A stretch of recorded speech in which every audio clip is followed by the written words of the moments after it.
প্রিয় নায়ক সালমান শাহকে নিয়ে আবারও ভাইরাল হয়েছে তার মৃত্যুর খবর নিয়ে। কারণ তার মৃত্যুটা স্বাভাবিক মৃত্যু ছিল না। তার মা সবসময় এটা নিয়ে ৩২ বছর যাবত অপেক্ষা করতেছে সঠিক বিচারের আশায়। এজন্য সে দ্বারস্থ হয়েছে আমাদের সবার প্রিয় ইলিয়াস হোসেনের কাছে। তারা ১ ঘন্টা লাইভ করেছিল গতকালকে। আমি সম্পূর্ণ লাইভটাই দেখেছি।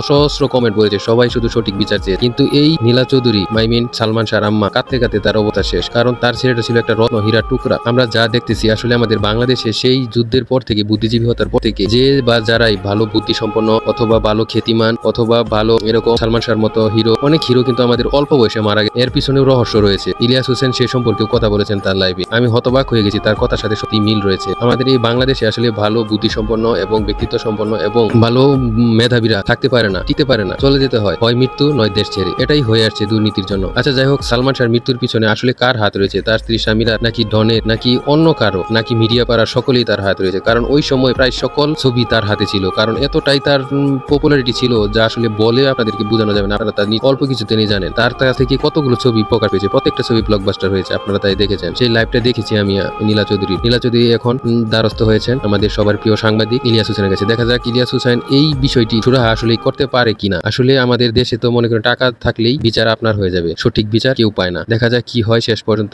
দেখবো কি হয়। অবশ্যই আপডেট আপনাদেরকে জানাবো। এর আসলে বিচার আমরা চাই।